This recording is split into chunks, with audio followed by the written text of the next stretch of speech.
Hello everyone, welcome back to Motorgraph World channel. My name is BH and we are here at the Hyundai Motor Studio Gangnam to find out brand new Santa Fe new model. Actually, my colleagues from the Motorgraph, they had a chance to take a look at the new Santa Fe, the sneak preview, and all of them said that it looks ugly. But when I saw the pictures and the footages for this new model, I felt like it looks kind of cool. So I'm really wondering how it actually looks like. So let's go and check it out together.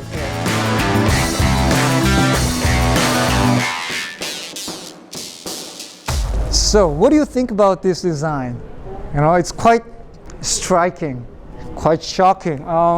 It looks extraordinary. It's not normal design, but frankly speaking, I'm really into this. I do love this new look because, you know, I'm quite familiar with this Santa Fe because one of my family members owns 2019 Santa Fe model, and I have lots of chance to drive it, see it, but definitely this one looks much better than that. Do you agree? Or is it just my thinking? Anyway, look at that. They still continue to have a separate DRL design on top of the headlamp modules, but they used to have vertical type of headlamps before, but now they do have horizontal type of dual. Actually, it looks like quad lamps with two projectors and two reflector LEDs, and goes like wide horizontally. So when the light is turned off, it looks like this. During the daytime drive, this is what you're gonna see on the street. So T-shaped vertical new DRL, and when you turn on this small light, this shape continues, and then the main beam comes on. All four lenses are lit, but the main beam comes from this lens, and those two little square type lenses provides extra visibility, and the high beams comes from the inner lens. This one looks quite high-tech LED headlamps. Now they do have a little bit bigger grills, but the design looks like it blends into the headlamps. So actually we feel that the grill is wider, much wider than previous model. But actually the grill comes to just here, and the rest of the this area is covered by the headlamp modules. There are still air curtains for better aerodynamics here, flows the air toward the wheel arch. And this part is also a brand new thing. This satin chrome skid plates wraps around the lower part of the front bumper. It looks quite rugged and it looks quite tough and bold. Wow. Since this is mid-cycle change, that means they are not willing to change the exterior panels so much because it will have a lot of cost increase. So actually those door panels, the front wings, rear doors, and the quarter panels, they basically carry over from the previous model. The biggest difference is the design of the wheel, brand new design for the 20-inch rims, which is my favorite. Now they do offer 18 inches as standard and now 20 inches as option for this Prestige model. And on a higher level, on the top level, which is now called calligraphy, they do also have 20-inch rims, but different design. Take a look at these tires. It definitely looks much bigger. The outgoing model provided 19 inches max and 235 millimeters wide, but now it has 255 millimeters and 20-inch rims. So it will have much bigger contact patch than the previous model, and due to its newly designed geometry, as it has a different platform, the handling wise, it will have much more grip and much more better feel. So I really want to have a test drive as soon as possible. The wheelbase remains exactly the same, 2,765 millimeters, but Hyundai claims that this one has a totally new platform, N3 platform. So they changed the whole platform, but they try to keep the wheelbase as same as the previous model in order to provide the proper pricing range, so that they can reuse the exterior panels from the previous model. But actually, it's brand new platform, and this entry platform's character, one of its character is the lower center of the gravity. Floor height has been lowered a little bit, above 15 millimeters. They can provide about 34 millimeters more legroom for the second row, because now they have more space from the floor to the hip point, and they slightly reposition the second row backward about 14 millimeters. So the outline, the silhouette of the tail lamp remains quite similar, but in fact the outgoing model has this shaped tail lamp, but now they have a cut here, added extra light strip here. But actually this is not the light strip, this is just a reflector, so it doesn't lit. So as you can see, when the light comes on, the tail lamp is lit till here. Here there is another red stripe, red deflector crossing from left to the right.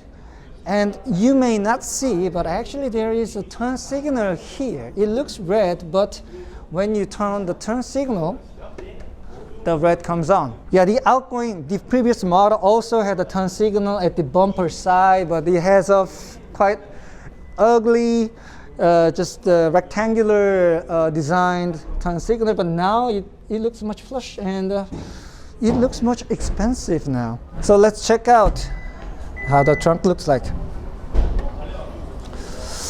Yeah, as you can see, it has a quite high floor height, and it has two different covers. Here you can find the tire repair kit, tire repair sealant, and some little storage, and another compartment here. And this is 5-seater configuration, and once you have a 7-seater, then those two seat backs will fold it down flat, and it looks exactly same as this 5-seater when it's folded.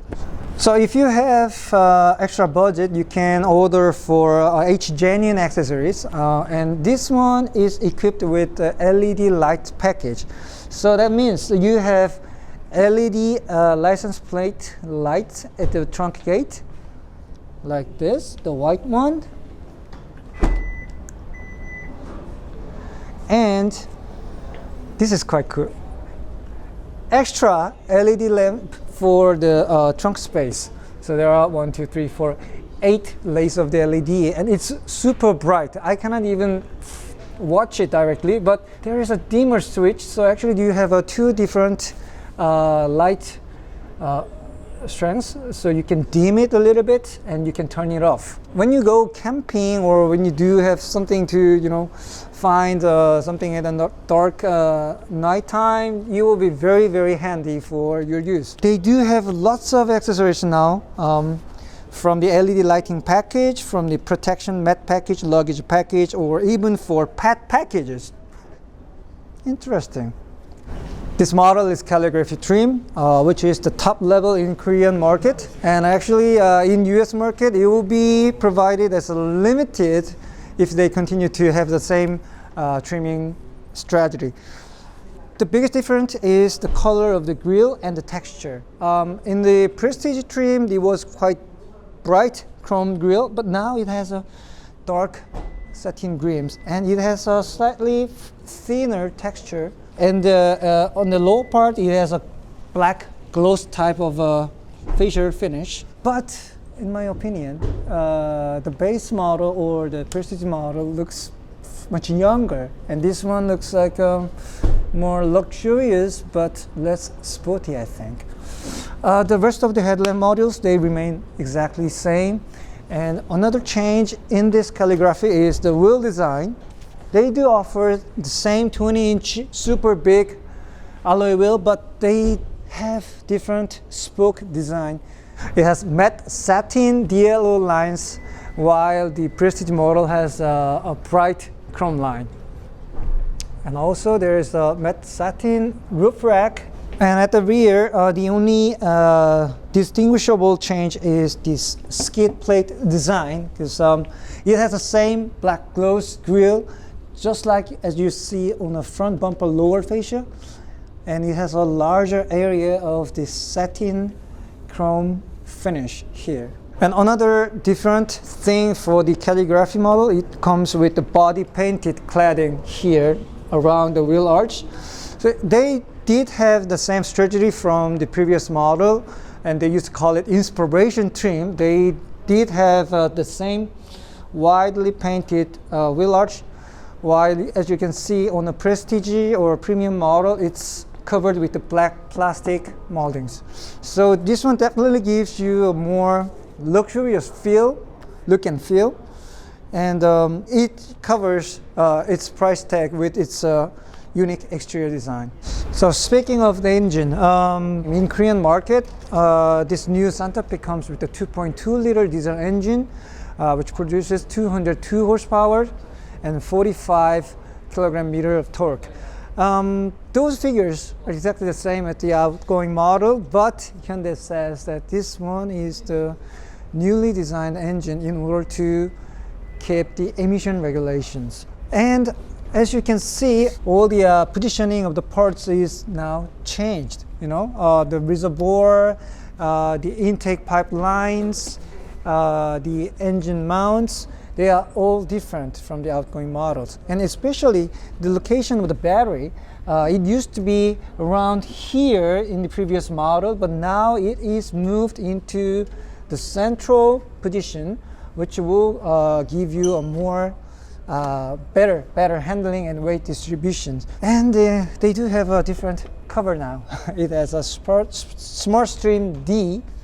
This Smart Stream means for efficient and more eco-friendly engine with the exactly the same power output. So now I'm sitting in the new Santa Fe, and there is some big changes and there are some small changes, but overall the biggest change that I really like is this cluster design. It has wide full LCD display for the driver's information, and now in the center they have 10 and a quarter inch fully touchable display as well, because in the outgoing model they had a little bit small display at the center. And the biggest change in this layout is Santa Fascia. This type of the Santa Fascia goes back to, as I remember, it's Hyundai Nexo, and then the same design cue applied to the Palisade, very similar type of this Santa Fascia. But now the Santa Fe is taking the same steps with other Hyundai siblings. But I think there's some problem with this, because there are too many buttons laid on this compact area. This means that you need to actually watch down on the buttons in order to find the button that you would like to operate. So I'm not quite sure this one is better solution in terms of the ergonomics, but anyway, this one looks very futuristic, and it gives very wide atmosphere in the interior. But this upper side dashboard remains exactly the same as the outgoing model, and this little pocket here, this is very handy for the passenger, and it feels like a bonus space for the passenger. I don't know why they do have the same design for this button shift, but you know, this is exactly the same thing that you can find on Palisade or the Grandeur or other siblings. And on the other side, there is now circular knob for the drive mode. So once you touch it, you can have off-road mode and then on-road mode. So in total, it has 7 different drive mode, and it comes with the H-Track 4-wheel drive option system. This is calligraphy exclusive option, so that means you cannot choose this color on the Prestige model. It's Napa leather seat, very soft, and it can be easily wrinkled. As you can see, it's already it has a little bit wrinkle here, but from the beauty point, it's a quite luxurious choice. But if you have practical mind, then I think you better find another color solution in this. Since it has a digital shift by wire system, and there is a USB charging spot here and 12-volt electric charging point here. Another new feature here is the wireless charging point. In the outgoing model, they used to have a deep tray in the center, but now they have quite different shape for the wireless charging system, and actually you can put your phone vertically, and there is a little plastic flap that holds this cellular phone firmly so it never shakes during the drive. There's a cup holder, one here and another one at the back, and there's another USB charging port here.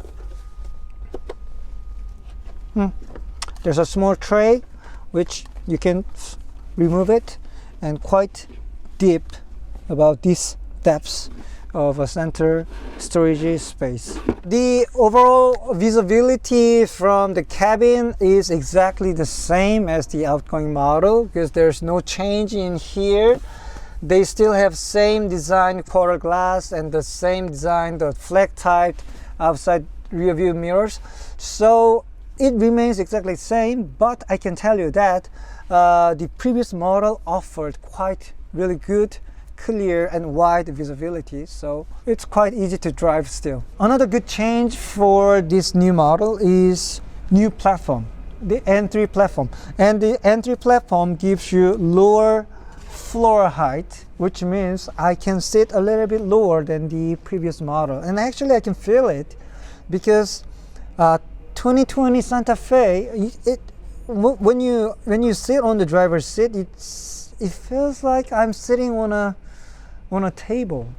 I was quite saying high, but now it gives you very good stability while driving. And another good point is there is a new cluster design. This one is different from Grandeur or Palisade, but it's from Elantra.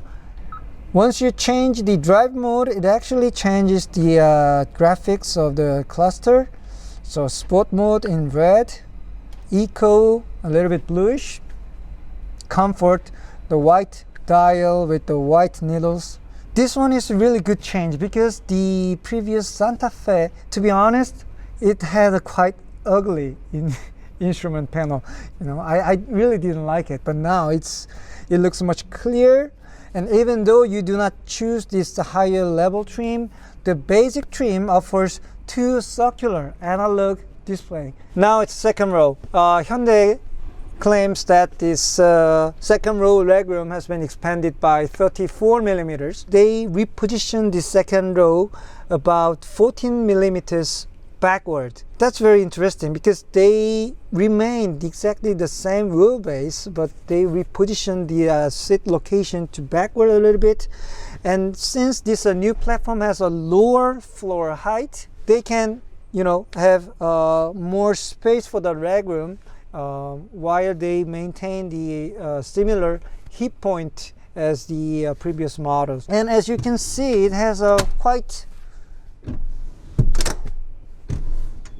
wide range of the adjustment. You can have a slide, and you can have manually reclined sit back.